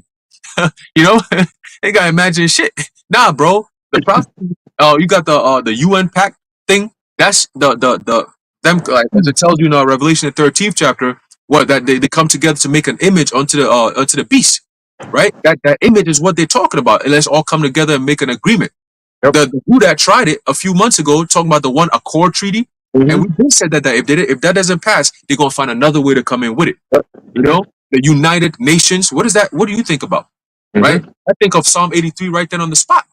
You know what I'm saying? All these nations coming together in one conglomerate, one agreement. That's a pact, okay? An accord, an agreement. We all come together under one banner to push a certain narrative.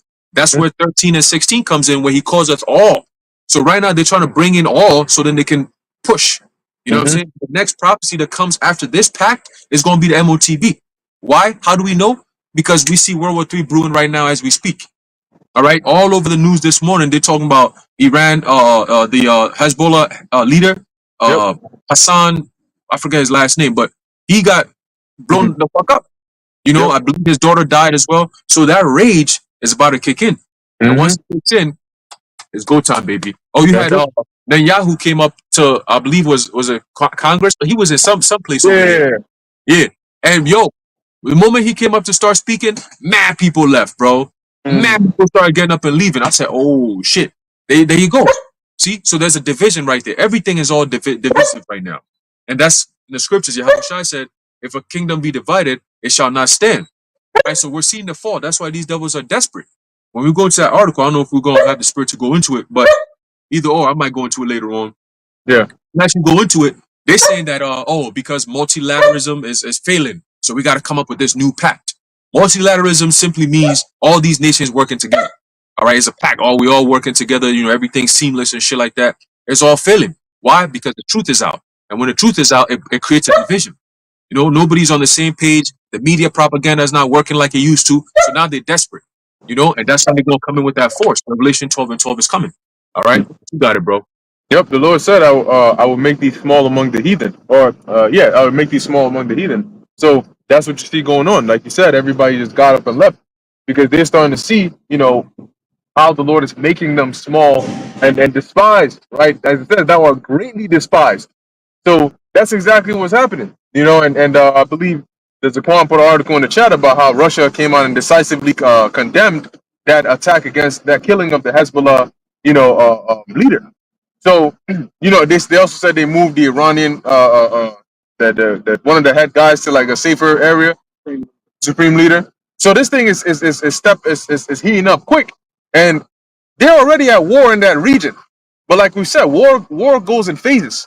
Okay, just because they start a war, even if it starts to see when you look at World War I and World War II, right?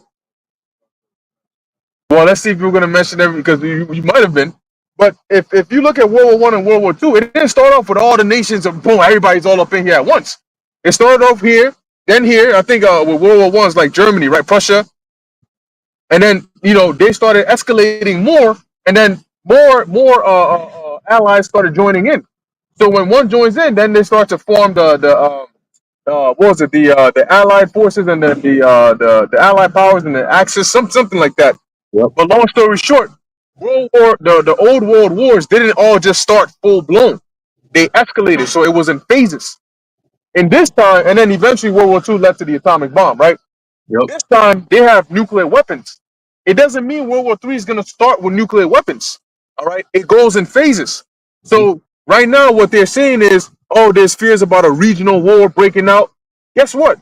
The more nations get drawn in, right? The nations of the dragons of Arabia, remembering their nature, the more of those get drawn in, the more of US starts to go up in there. Then you're going to start getting the interest of these allies coming up in there. Because if Iran goes in there, because the US is going to back Israel, Russia's going to come in there. China's going to come in there. These BRICS nations, they're going to get involved in there. You know? You ask that? Who asked that? Okay, you asked that. No, I was gonna say because I remember Elder Apostle Paul saying this, that all these wars always start off small. If you go back to World War One, it started with the Serbian Black Hand going after Yeah, there you France. go. There you go. France Duke Arch Ferdinand. I Yep. always struggle to say that. Yep. Right? They killed them in the alley and things like that. And over time, that eventually led to World War One, which eventually, or like you were saying, all these different allies came in. But not small, and it didn't immediately, like you would think, killing a person important like that would start something. No. I remember a video I was watching, it wasn't until like a couple of weeks after things started to really escalate. It's like it needed a moment to like marinate that, okay, this guy died. And then a couple of weeks after, things started like, yo, he just died. They just did that. Now we got to start acting up. And then all these other nations started coming. And then eventually World War One happened. But things don't pop up. Going back, think about it. Things between Russia and Russia and Ukraine. At one point, that was kind of like a little bit here and there, and then eventually it escalated. The same thing with, I don't even think you could really say Iran and Israel kind of was small, but really back then, it was like little things here and there, you know, the land, them taking the land more and more. So it's like, okay, you got motherfuckers. So eventually it just escalates over and over. Then you had the October 7th thing. All these things pile on. Yep. And it's just going to escalate like that. Matter of fact, let's get anybody who got the Apocrypha. Let's go real quick to 2nd Ezra 15, and let's start at verse 2, and then we'll jump down to around the 28th verse, because that vision that Ezra saw is what we're actually seeing now manifest as well. You know, you got it. 2nd Ezra 15 and 2, and cause them to be written in paper. Right, because in the first verse it talks about speaking prophecy into the ears of the Lord's people, and cause it to be written in paper, so it's recorded down and preserved that we may have access to it today. Right? Go ahead. But they are faithful and true. Yeah, see, some people they like to play on the case of saying, oh well, this has been, you know, translated multiple times and it has been, you know, it's gone from different languages and it's been so old. How do you know it's still accurate? Listen, the Most High can bring any. Moses wasn't there as Moses in the time of creation, and yet he had the records of it, right? Ezra wasn't there, and yet he had the records of it. So the Most High actually put it into the mind of Ezra and his spirit to remember all the things that happened before he was, you know, he was even there as Ezra. So a matter of preserving the word of the Lord is not a big problem for the Lord at all.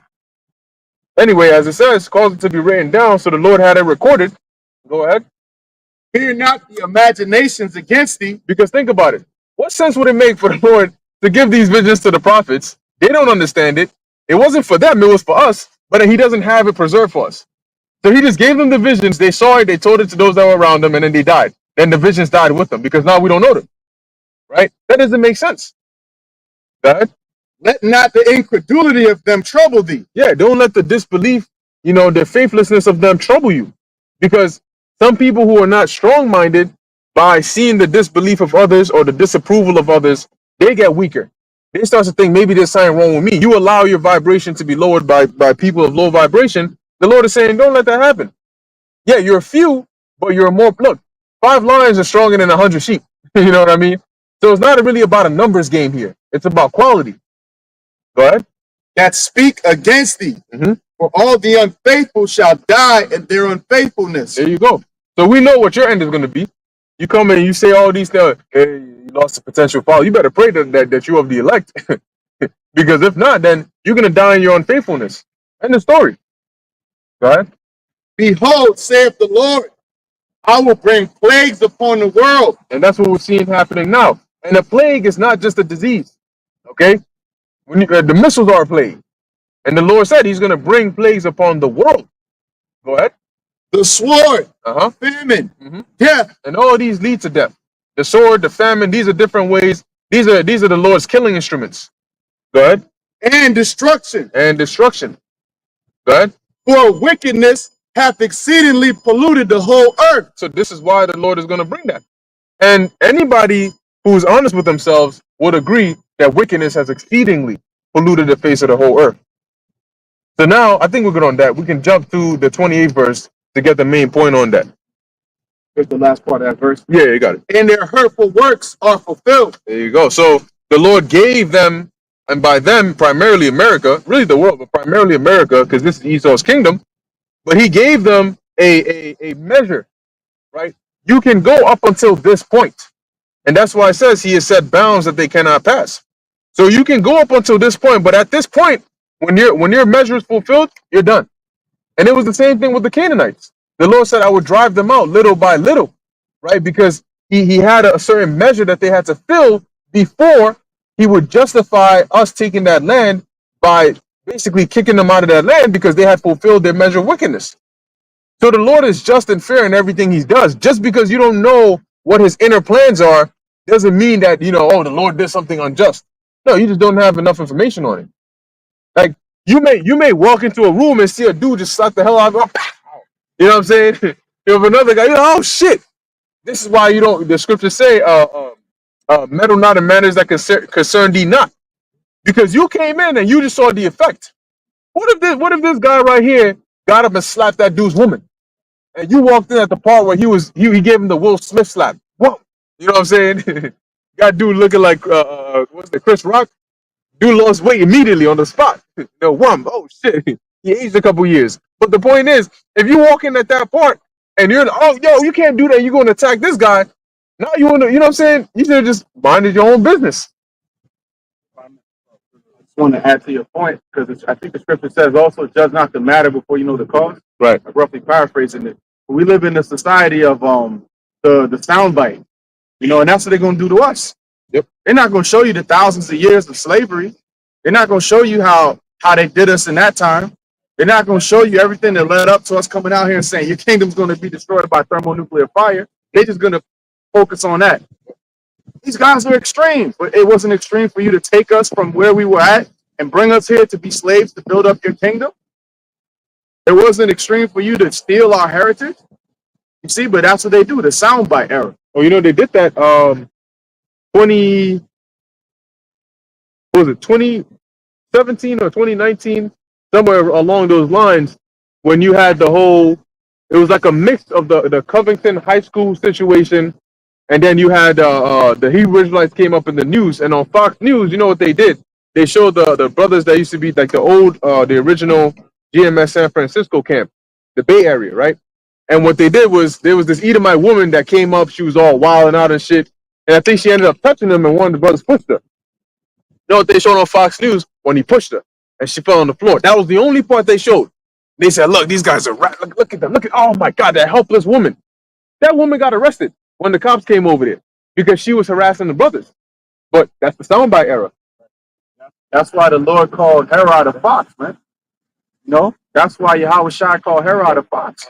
Yes. Because foxes are known for their treachery and their cunning, and they prey on, they're like slippery animals, Fox News.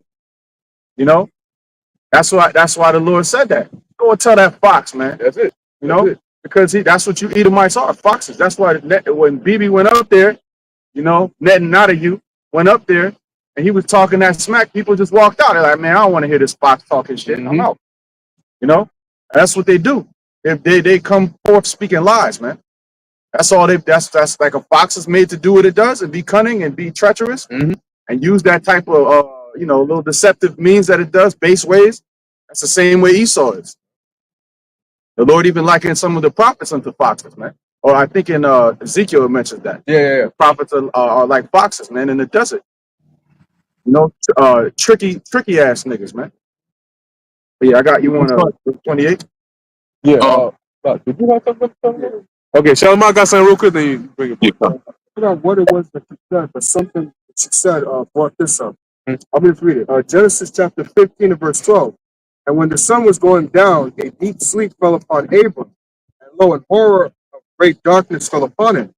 And he said unto Abram, know of a surety that thy seed shall be a stranger in a land that is not theirs, and shall serve them, and they shall afflict them there 400 years. Basically going back into Egypt, right? In verse 14, and also that nation whom they shall serve will I judge, and afterward shall they come out with great substance. And thou shalt go to thy fathers in peace, and thou shalt be buried in a good old age. Verse 16, I'm actually going to read this from the NLT. In the NLT, it says, after 4 generations, your descendants will return here to this land, for the sins of the Amorites not yet warned their destruction. Yep. That's not what they were saying. He said that. Yeah, that's the measure. The Lord gives them a measure. Yeah. That's that precept for it. That's it. The So water. basically, going into the point that you're making, that look, they're already doing wickedness in that land, but yet they haven't reached their full measure yet, like you were saying. But by the time after 4 generations, after 4 generations, by the time that's when it's going to warrant for them to be destroyed and kicked out of that land.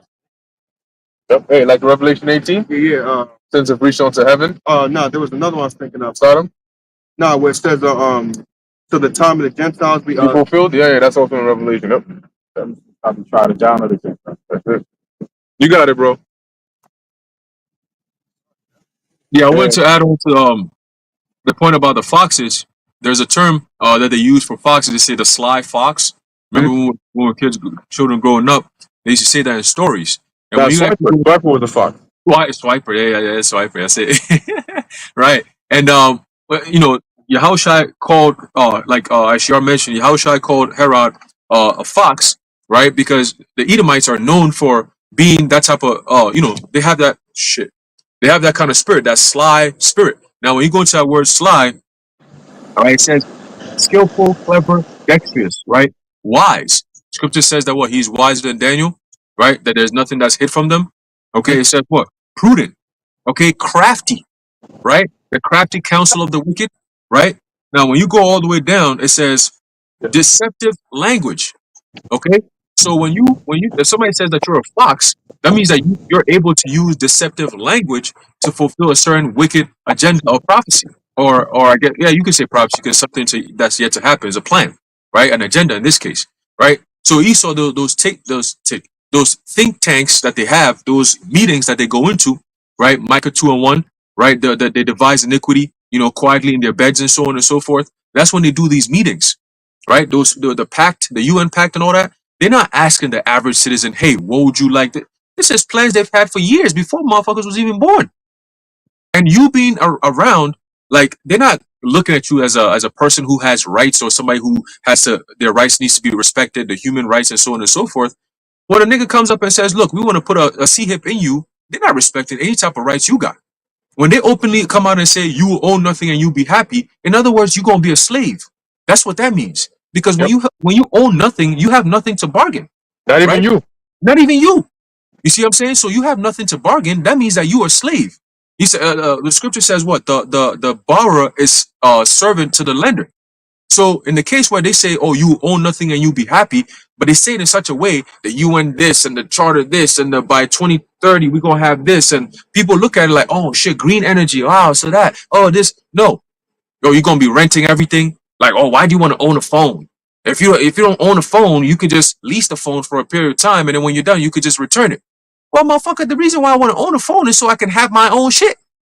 So whenever I need it, I can use it. I don't gotta go find a place. "Oh, do I need to lease a phone? I need to make a call now. Now I gotta wait for you to approve me to see if my record is good. I got no delinquencies or none of that. Like I'm in compliance with all your fuck ass codes and shit before I can get a goddamn phone to make a call that's not even mine. The phone call I'm making is even monitored. Who wants to live in a life like that? You know what I'm saying? And they're using slowly what I call accelerated gradualism, bringing this thing to fruition. All of a sudden, Apple's coming up with something known as Apple, what's that? AI, Apple, Intelligent. intelligence. Yeah, that shit. They're bridging the gap between people who don't want to do anything with technology to people who do technology. Like this is all they do. I'm like Silicon Valley type niggas, like the Gil Bates, the Zuckerbergs, and all these different people pushing this whole narrative of meta, right? And you keep hearing the keywords they keep using is experience. We want to create a new experience. We want to create this experience. What the fuck are you talking about? Right? It's enslaving humanity. Right? We depopulate, and then the rest that are around, we enslave. Now, those who don't want to be compliant, who are still alive, we got signed for you too. Right? So they got all these things planned out, ready to go, and you got people sitting around, joking around, and they do these things in secret. It's called a silent silent agreement or something like that, where it's passed, so it's done in secret. So if you don't hear about it to object about it, then it becomes law. This is just what it is. Yeah. That's what they do.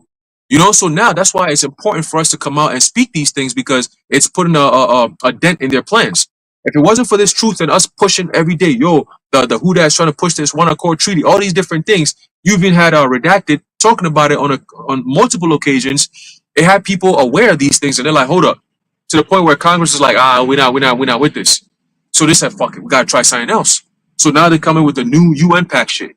Soon, UN pact, you're gonna be impacted by this, you know, but United pact, you know what I'm saying? So what they're doing it in secret, hoping that nobody's gonna hear it, nobody's gonna know about it. So then all of a sudden, next thing you know, the next pandemic or next thing pops up, boom, new austerity measures or whatever, you know, draconian measures that's gonna apply to everyone. You're gonna be sitting there like, wait, what the hell? How? When did this happen?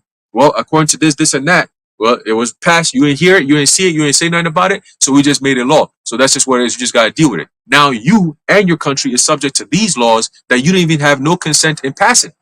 Boom. You just gotta deal with it. That's what it talks about. Speaking as a dragon, they're coming out with these draconian measures, and you just gotta comply with it, right? And if you don't, guess what? Your ass is out. You know, they'll vilify you, they'll condemn you, they'll ridicule you, right? There's a system that's built against those who don't comply, right? If you comply, the more you comply, the better your life will be.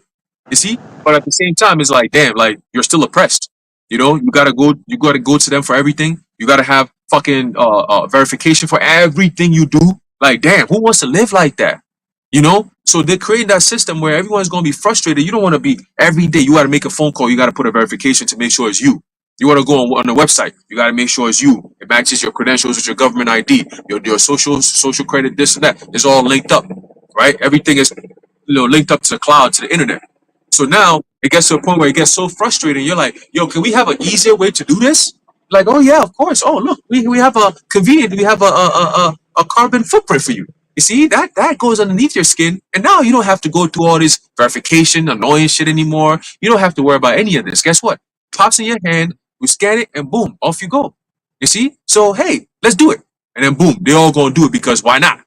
You see? So these new things that you're seeing coming into the market is all setting up the stage for the big event, the main event. And that's coming in a few months. You see, this whole the port thing, nobody's talking about it much except for us, right? The whole East Coast port. They said October 1st. That's in a few more days. I think Tuesday is the 1st. They said 12:01 a.m. on the dot. These motherfuckers said, well, we going on strike, baby. Now, every single day that goes on with this shit, that's another 5 to 7 days of recovery that they got to do. And that's what $5 billion a day that's hitting the economy right there. So getting ready for holiday season with this type of shit going on, that's a black swan event right there on your hands. Not to mention, you got the so-called election coming up a month after that. And you got the whole, cyber polygon thing that Klaus and them was talking about before 2025, there's going to be a major cyber attack. Yo, what's going on? Put the pieces together. Jacob's trouble is coming. All right? You got it, bro. That's it. That's it. So we're pretty much in that time. The scriptures say, don't be ignorant, right, of anything in a small or in a great matter, because great matters start small, and it talks about being circumspect because the days are evil. So we're definitely in the times where they're about to make this move. This is something they've been planning for such a long time. And as the brother mentioned, they're saying you will own nothing and be happy. They're basically trying to make you a happy slave. They'll make it convenient for you to be a slave. So being a free man is harder than being a slave. So I just rather be a slave. And plus, you've been conditioned to it. These new Gen Zs, their whole life is about leasing. When you buy a house, technically you're still leasing. You're just paying somebody else. Paying back somebody else when it comes to your car. They make it easier to lease a car than to own a car. So they're getting you accustomed to that whole subscription based living. Everything you do is subscription based. When you wherever you live, you're renting the place. You're constantly paying. So why is it more difficult to just add a few more things to that list? So the whole gotcha is with convenience. Is it more convenient to keep on owning this? Because then they start including, oh, you got to pay this for that. Now you got to pay property tax. Now you got to pay this tax. And you got to pay that. And then guess what? If something breaks, you got to take care of it. So they make it hard to live an independent life and easy to just be a slave. We'll take care of you. You know what I'm saying? If this happens, we'll do this. But then what is the catch to that? Because now, if you're leasing a car and something happens, you're subject to whoever is the one that actually owns it, which is your insurance company or dealer or whatever. So guess what? The saying you crash that car, they take it away. You know, that's the trade-off that you got to make. But they're not going to highlight that when you're actually signing those papers. Yeah, it's all yours. You know, here are the keys. You know, you're a brand new car owner. No, you're not. You don't own the car.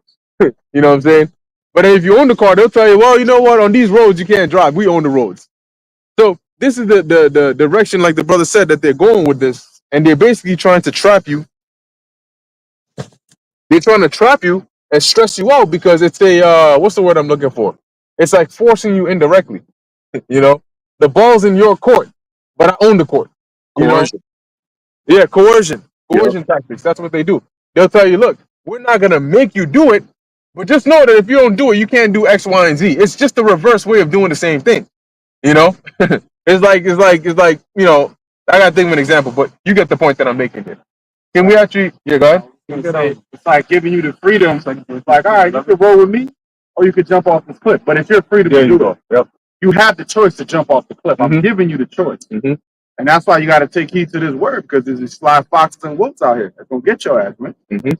Hey, last thing I want to say was this rapper Nas did a song called Sly Fox. Mm. You know, Sly Fox, Cyclops locked in the idiot box. Mm. And basically that's what it is, man. Everything you see on TV, them talking heads, man, they're a bunch of fools, man. Mhm. Speaking nonsense. And what you find on either side of the aisle, they all support the state of Israel. They'll speak out and they have their own opinions, but you better support the small hat. You know what you're doing. And like you gave that example, that's that we can do this the easy way or we can do it the hard way. See, the underlying factor in that is we're going to do it one way or another. So that's what they get you with. It's your choice, but your choice is on how we're going to do it. You don't get a choice in whether you're going to do it or not. You just get a choice in how you're going to do it. You know? So that's what they come to you with. Well, I mean, you know, you could decide not to take it, but I mean, then, you know, we don't accept you in these hospitals. If you're going to pay rent, you need to have this to pay rent.